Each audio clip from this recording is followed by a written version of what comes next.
Hi everyone, how are you doing today? Today we are discussing contentment, yes, and how to practice contentment.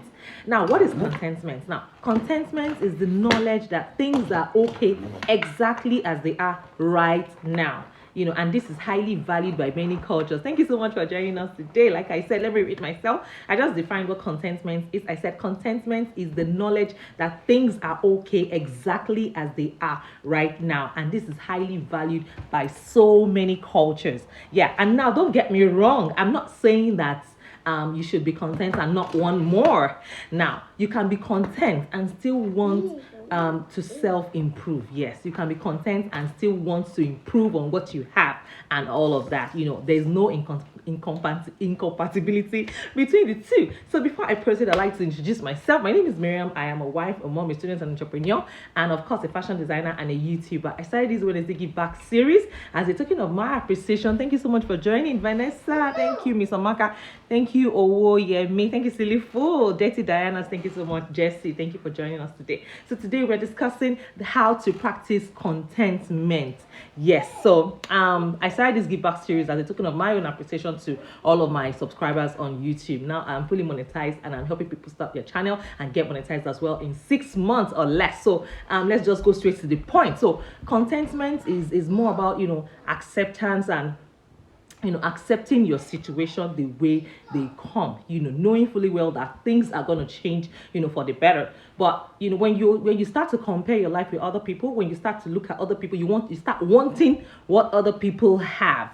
Now, contentment begins to diminish in that sense. Yes. So, contentment is more about acceptance, and then you can accept the situation and then decide to change it if you want. Yeah. But enjoying your stage, enjoying what you have at the moment is very, very, very crucial. And without taking our time, I'll go straight to the point, how to practice contentment. But before I go on, I like to also note that when people are not content, it can cause hopelessness, unhappiness, depression, and what have you. Yes, when you're asking yourself, God, when you're not content with where you are, trust me, life is a journey and it's a phase. And by the time you begin to look at other people and you're not content, it's more like comparing your chapter 1 to other people's chapter 51. And I've said that so many times on my channel. Yes, please feel free to observer. Thank you for joining. Please feel free to leave your comments. I'd like to learn from you guys as well. So number 1 is identify your well-being contingencies. Yes. Now, what is your well-being contingency? It's an external factor that you believe that is required for you to feel complete, as a human being. Take note of that.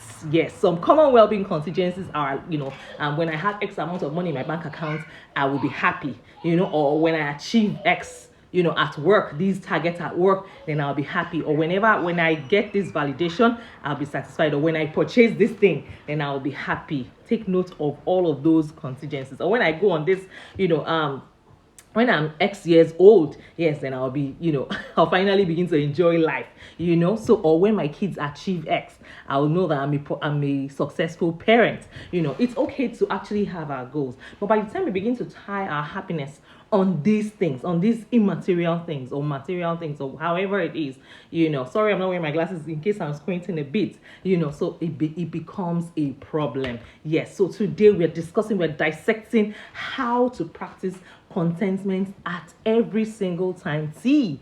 So so as I continue with this, I'll also like to add one more thing, which is radically accept all emotions. And like I said, it is not possible to be happy 100% of the time or sad 100% of the time or motivated all of the time. So accept all your emotions as they come and tell yourself, look, these too shall pass. Tell yourself, look, whatever stage that you find yourself in today, the best you can do is the best. Like you can't do more than your best. Do your best and do what?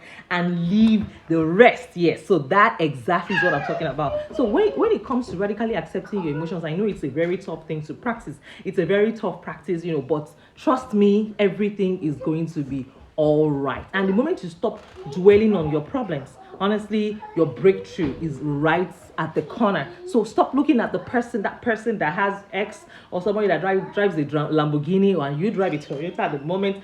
Stop looking at them. They are not your they're not your yardstick. You shouldn't be, comparing your life with other people. Just try to stay on your lane and be content. Yes, with whatever you have. And I said this earlier.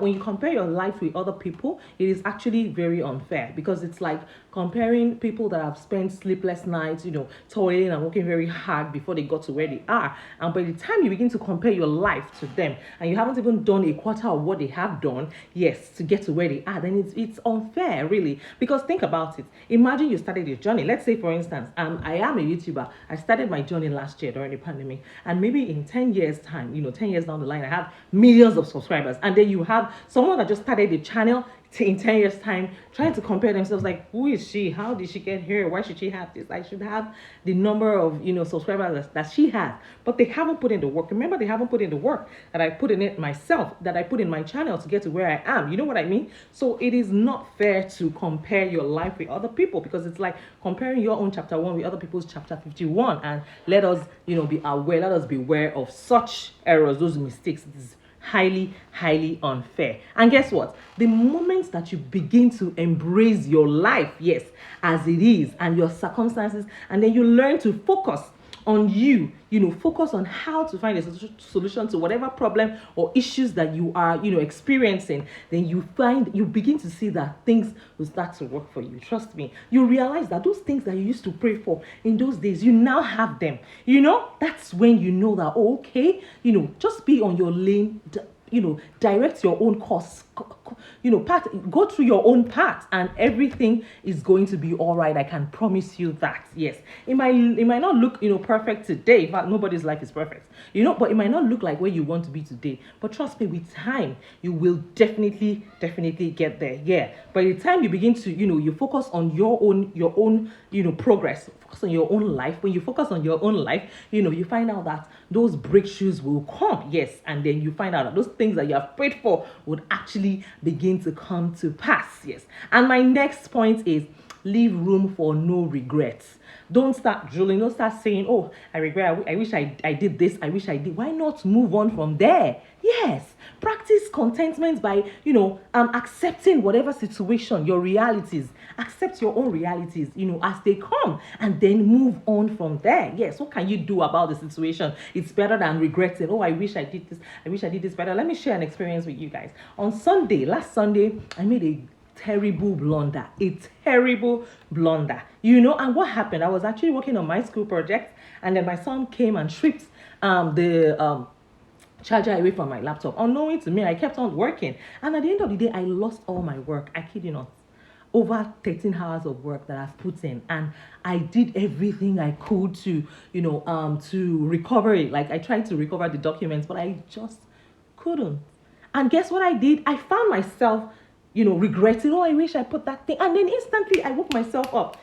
So it's normal to feel that way. It's natural. And then I quickly woke myself up, like, hey, girl, it's not time for you to drool over whatever has passed, has passed. Whatever has happened. What is the way for? And then I started it all over again, and I was able to focus. And at the end of the day, the result is out, and I got an A. Yes, some things happen that you really have no control over. Yeah, those things are already destined to happen. So why waste your time drilling over it, complaining and regretting why this thing happened, when you can actually move on from there? Find a solution. What is the solution? In my language, they say it means that when you're crying, you should at least be able to see ahead. You don't cry and then close your eyes, close your eyes completely, and you don't see, you're unable to forge ahead. Yes, it means that when you have circumstances or unfortunate situations, or when things happen, you should actually be able to still have a clear head, have a clear path, and find a solution to whatever problem that you are facing, or obstacles, or whatever it is that you're facing at that point in time. So please leave room for no regrets. Yes, leave room. Don't bother regretting whatever has happened. Whatever has happened. How do you move on? That's the best way to approach life, and to stay content with what you have and your current situation, or whatever it is that you are going through. And that takes me to the last point today, which is gratitude. Yes, have you heard this song before? Count your many blessings, name them one by one, and it will surprise you what the Lord has done. So when you are grateful for the little that you have, you are able to practice contentment. Today we're discussing contentment for people that are just joining us. So if you're grateful for the little that you have, you're able to stay content. And one thing I always tell my people is, if you can think, you can thank. If you can thank, your tank will be full. So keep thanking God, and don't forget to keep counting your blessings and naming them one by one, because you will be surprised with what God has done. And I hope with these few points of mine I've been able to convince you and not confuse you, and you can actually stay content. Yes, you can practice contentment using all of these points that I have mentioned before now. So thank you so much for joining me today. I'll see you again next week in another powerful and exciting episode. For those of you that have not joined that have not subscribed to my channel, please go ahead and click on the subscribe button and leave your comments as well. And don't forget to share this video with your friends. Thank you so much as you watch this video. I'll see you again next week. God bless you. Bye.